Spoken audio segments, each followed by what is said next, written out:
ചേട്ടാ സിനിമ കണ്ടു, ഞാൻകുട്ടം പൊളിച്ചോ?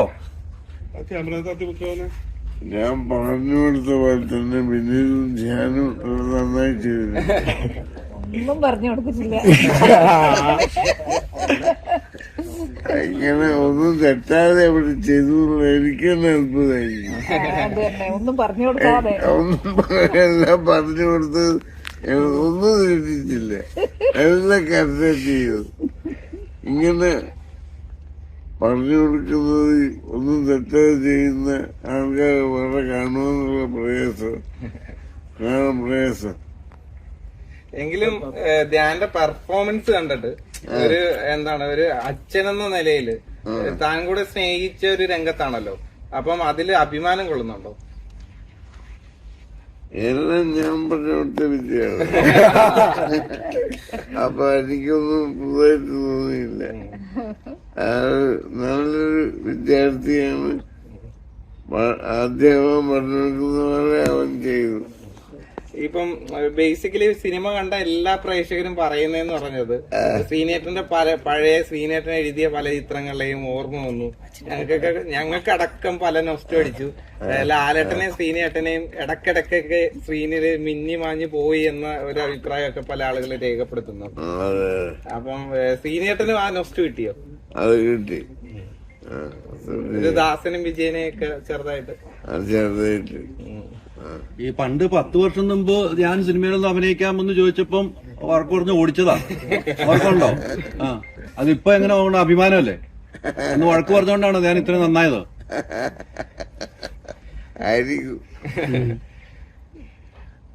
അമ്മ പുതിയ ഇന്റർവ്യൂകളൊക്കെ കണ്ടായിരുന്നോ ഈ പ്രൊമോഷനായിട്ട്? നന്നായിട്ടുണ്ട്. അവന്റെ മകനും ഇവന്റെ മകനും മറ്റവന്റെ മകനും എന്ന് പറഞ്ഞ ഡയലോഗ് എങ്ങനെ ഉണ്ടായിരുന്നു? എങ്ങനെ ഉണ്ടായിരുന്നു ഡയലോഗ്? എല്ലാ ഡയലോഗും നല്ലത്.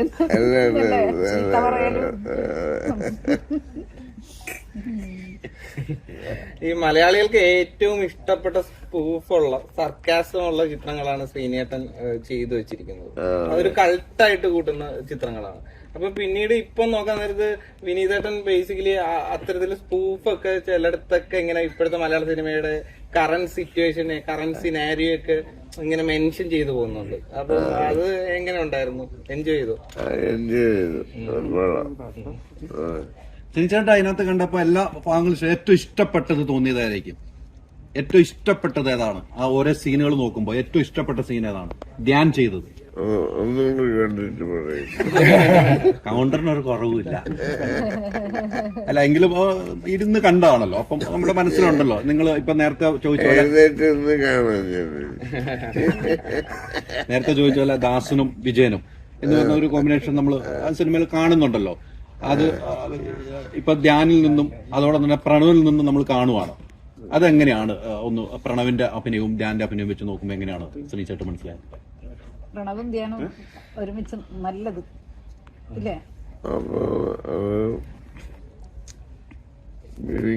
അവര് കാണിച്ചിട്ടില്ല, അവരെ മിമിക്രി കാണിച്ചിട്ടില്ലല്ലോ. അവരവരുടേതായ ശൈലിയിൽ അവതരിപ്പിക്കുന്നത്. അതുകൊണ്ട് ഞാനും ലാലും ചെയ്തതിന്റെ അനുകരണം എന്നൊരു സ്ഥലത്ത് ഫീൽ ചെയ്തില്ല. ഇനി ഒരു ശ്രീനേട്ടന്റെ സ്ക്രിപ്റ്റ് വിനീത് ശ്രീനിവാസന് കൊടുക്കാറായോ? സ്ക്രിപ്റ്റ് അവനെ എടുക്കുവോ? ധ്യാന നായകനെ വെക്കാൻ അല്ല, അവര് ഒരുപാട് ആഗ്രഹിക്കുന്നുണ്ട് അങ്ങനത്തെ ഒരു മുഹൂർത്തത്തിന്, പലപ്പോഴും പറഞ്ഞിട്ടുണ്ട്. ഇതുവരെ ചോദിച്ചില്ല. ചോദിച്ചാ കൊടുക്കും, വേണ്ടി വന്നാ കൊടുക്കും. ഈ ലാലേട്ടനും ശ്രീചേട്ടൻ ഒത്തിരി സിനിമകൾ ചെയ്തു വെച്ചിട്ടുണ്ട്. അതുപോലെ തന്നെ ഇനിയും നിങ്ങളൊന്ന് ഒരുമിക്കണമെന്ന് പ്രേക്ഷകർക്ക് ഒത്തിരി ആഗ്രഹമുണ്ട്. അങ്ങനെയൊക്കെ ഒരു നമ്മുടെ ശരീരമൊക്കെ നന്നായി ഒരു അസുഖങ്ങളിൽ നിന്നും മാറിക്കുമ്പോൾ അങ്ങനെ ഒരു ഒന്നിച്ചൊരു സിനിമയാണെന്ന് ശ്രീചേട്ടനും ആഗ്രഹമുണ്ട്. ചില സംഗതികളൊക്കെ നടക്കാൻ സാധ്യതയുണ്ടെന്നാണ് ഇപ്പൊ തോന്നുന്നത്. ഇന്നും അതുപോലെയുള്ള ചില സംഭവങ്ങൾ ഡിസ്കസ് ചെയ്യപ്പെട്ടിട്ടുണ്ട് വീട്ടിൽ വെച്ച്. അതൊക്കെ നടക്കാൻ സാധ്യതയുണ്ട്, കുറച്ച് കഴിയും. ഒന്നാമത് നമ്മള് ആരോഗ്യപരമായിട്ട് അത്ര ശരിയല്ലാത്തതാണ് ഒരു കാര്യം, നടക്കാത്തതിന്റെ കാര്യം. പിന്നെ ശരീരപ്പെട്ടാൽ ചില കാര്യങ്ങളൊക്കെ നടക്കും ഞാൻ വിചാരിക്കുന്നു. നടക്കണം.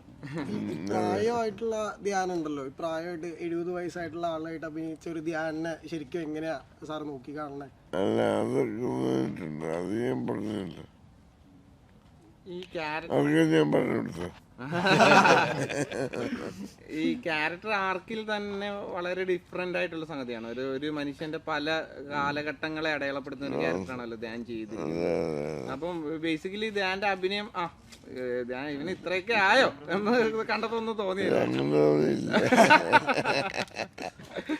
എങ്കിലും ആ ഒരു ആക്ടിങ് അങ്ങനെ ഞാനിപ്പോ പറഞ്ഞാല് അവനെന്നെ ചീത്ത പറയും. പണ്ട് കെ ജോർജ് സാറിന്റെ മേള സിനിമയില് മമ്മൂക്കാനെ കൊണ്ടുവന്നത് സാറാന്ന് പറഞ്ഞൊരു ഇത് അങ്ങനെ ഉണ്ടായിരുന്നു. അപ്പൊ ഈ സിനിമയില് രണ്ട് കൂട്ടുകാരന്മാരെ സൗഹൃദങ്ങൾ ഒരു സിനിമ ഉണ്ടാക്കുക എന്നുള്ളൊരു ഇതാണ്. പഴയ ഓർമ്മകൾ ഓർത്തെടുക്കുമ്പോഴുള്ള അനുഭവങ്ങൾ എന്തൊക്കെയാണ് ശ്രീനേട്ടന്റെ? അത്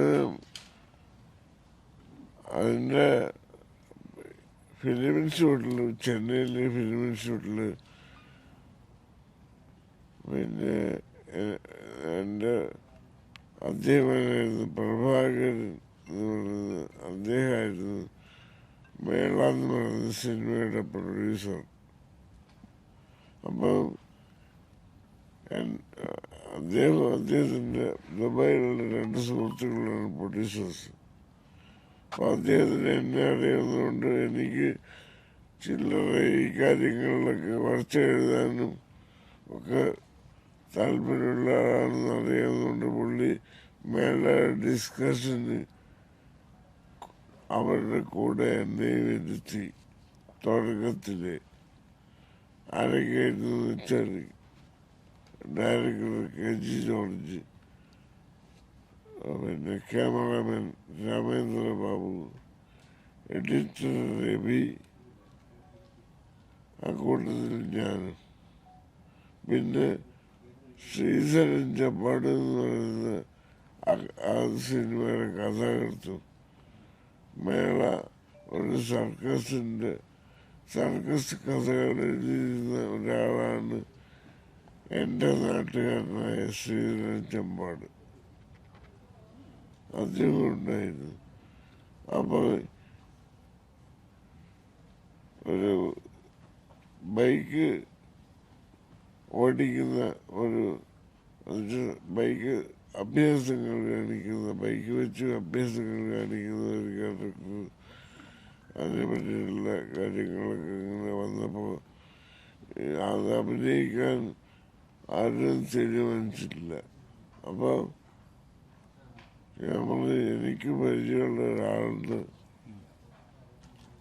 അദ്ദേഹത്തിന് പറ്റുമായിരിക്കും, അത്രയും ഞാൻ പറഞ്ഞിട്ടില്ല. അപ്പം രാമേന്ദ്ര ബാബുവിനും മമ്മൂട്ടിയെ അറിയാം. അദ്ദേഹം പറഞ്ഞു അത് കറക്റ്റാ ശ്രീ പറയുന്നത്, അയാൾ പറ്റുമെന്ന് പറഞ്ഞു മറ്റെല്ലാവരോടും. അങ്ങനെയാണ് അത് തീരുമാനിക്കുന്നത്.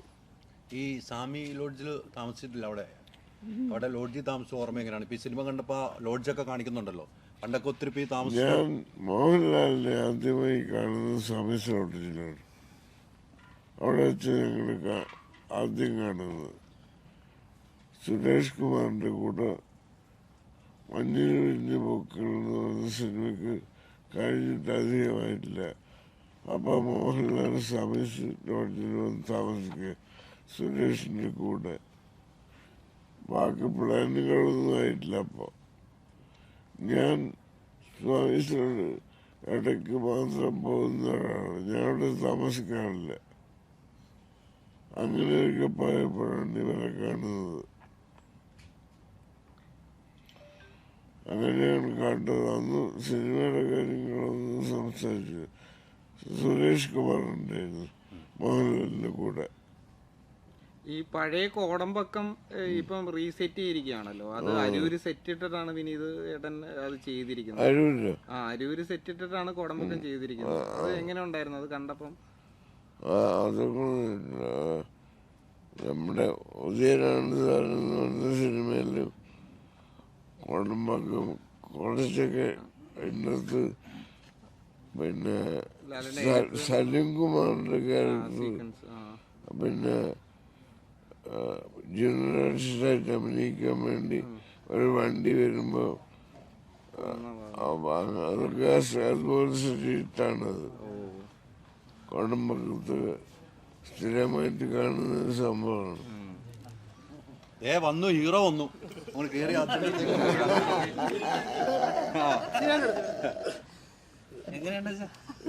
ഞാൻ പറഞ്ഞ പോലെ നന്നായി ചില കാര്യങ്ങൾ മാറ്റിയിട്ടുണ്ട്.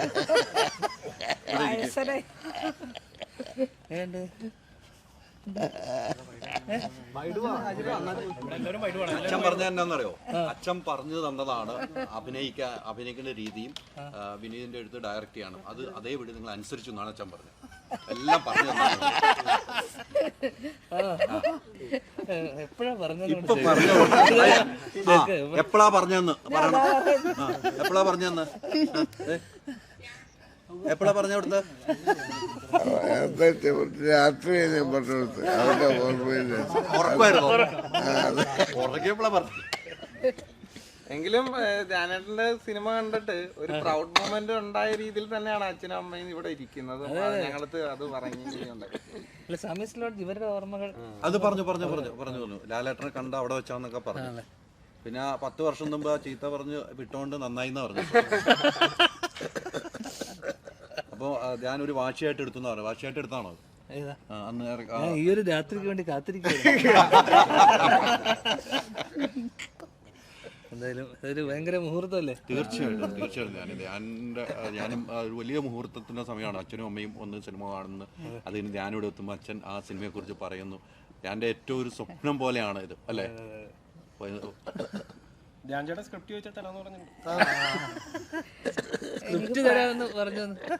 പ്രണവും ധ്യാനൂട്ടനെ എനിക്ക് ഭയങ്കര ഒരുമിച്ചായിട്ട് ഭയങ്കര സന്തോഷമായി കണ്ടിട്ട്. വല്ല മനസ്സിലായോ?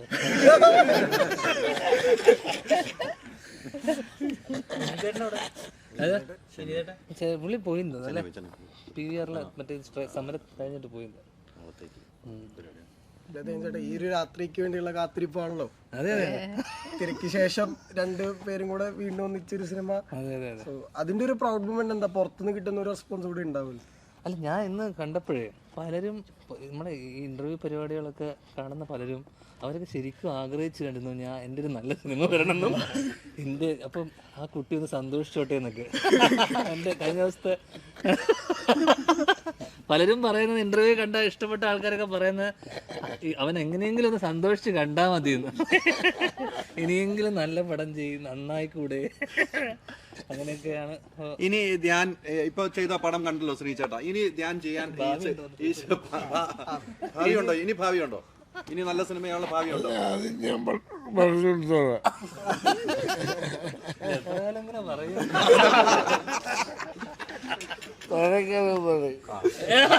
കേട്ടല്ലേ, കാര്യമൊക്കെ കേൾക്കുമല്ലോ. എന്തായാലും അമ്മയൊന്നും പറഞ്ഞില്ല. പടം നല്ലതാന്ന് പറഞ്ഞു. വിഷു തൂക്കിന്ന് പറഞ്ഞു. എടാ മോനെ വിഷു തൂക്കിന്ന് പറയാം. എടാ മോനെ എനിക്ക് ഭയങ്കര ഇഷ്ടമായി. അതിന് കരണേന്ദ്രാ തിരിച്ചപ്പോരെ? കരണേന്ദ്ര അത് പറയാനൊന്നുമില്ല. വിഷു നമ്മള് തൂക്കോ? വിഷു നമ്മള് പൊന്നിക്ക പോയി. എന്താ മോനെന്തെങ്കിലും അല്ല, ഈ ഡാനൂട്ടാന്ന് മാത്രമല്ലേ വിളിക്കാറുള്ളൂ.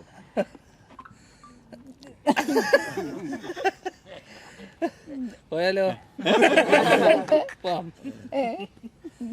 ശ്രീചേട്ടാ അവസാനമായിട്ടൊരു കാര്യം ചോദിക്കുകയാണ്.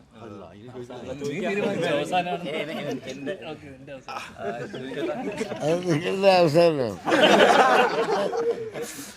ചേട്ടന്റെ എല്ലാത്തരം തിരക്കഥകളിലും കൂടുതലായിട്ട് ആക്ഷേപാസ്യമായിട്ടുള്ള ഒരു തിരക്കഥകൾ നീളം എടുത്തു നിൽക്കുന്ന ഒരു കാര്യമായിരുന്നു. വർഷങ്ങൾക്ക് ശേഷത്തിൽ നടന്മാരെ അവര് തന്നെ ട്രോൾ ചെയ്യുന്നത്, അവര് തന്നെ സ്കൂപ്പായിട്ട് ഒരുപാട് നമ്മൾ കാണുന്നുണ്ടായി. അതൊക്കെ കണ്ടപ്പോ ഉണ്ടായ ഒരു ഇതെങ്ങനെയായിരുന്നു? മകന്റെ ഒരു തിരക്കഥയായാലും ഉദയനാണ് താരത്തിന്റെ സമയത്തുള്ളൊരു അല്ലേ? അതെ. അല്ലേ? അന്ന് ഉദയനാണ് താരം മറ്റേ സെൽഫ് ട്രോൾ ആയിരുന്നല്ലോ, പൊറോട്ട പപ്പടം. അതൊക്കെ കൊള്ളാം. ആ ഹ്യൂമർ ഉണ്ടല്ലോ അതിലൊക്കെ തീർച്ചയായിട്ടും. പിന്നെ നിവിൻ്റെ ഒക്കെ തമാശകൾ ഗംഭീരമായിട്ട് ഇഷ്ടപ്പെട്ടു. അത് ഇപ്പോഴത്തെ മറ്റേ സെൽഫ് ട്രോള് പോലെയാ ഇപ്പോഴത്തെ, സ്വയം കളിയാക്കി. കളിയാക്കലിന്റെ ആശാനാണല്ലോ. എന്താ മകന് കിട്ടൂലേ അല്ലേ? കിട്ടൂലേ? ഇപ്പോഴും കിട്ടിയെന്ന് പറയണില്ല. ബേസിൽ വിളിച്ചോ ചേട്ടാ? എടാ നാളെ നമ്മള് അവൻ ഇരിക്കുന്ന തൃശ്ശൂരാണ്. അവന്റെ സ്ഥലത്തേക്ക് പോയാൽ അവിടെ ആഘോഷം നടത്താന്നാണ് പുള്ളിയുടെ. തൃശ്ശൂര് രാഗത്തില് നാളെ വരുവാ. അപ്പൊ ഇക്കൊല്ലം നമുക്ക് സാധാരണ ഒരു പടം ഉണ്ടാവും. നാളെ എല്ലാരും വന്നം. നാളെ അവിടെ വെച്ചാണ് വിഷു സദ്യ ഒരുക്കിയിരിക്കുന്നത്. വൈകിട്ട് നമുക്ക് അവിടെ ആക്കാം. തൃശ്ശൂര് ഉണ്ടാവും. ഇതില് മുങ്ങൂലേ വരാന്ന് പറഞ്ഞിട്ടുണ്ട്. പക്ഷെ അവൻ വാ തുറക്കരുത്. ഞാൻ ചെയ്യാൻ സമയം കാരണം തിയേറ്റർ അടുത്ത ഷോയ്ക്ക്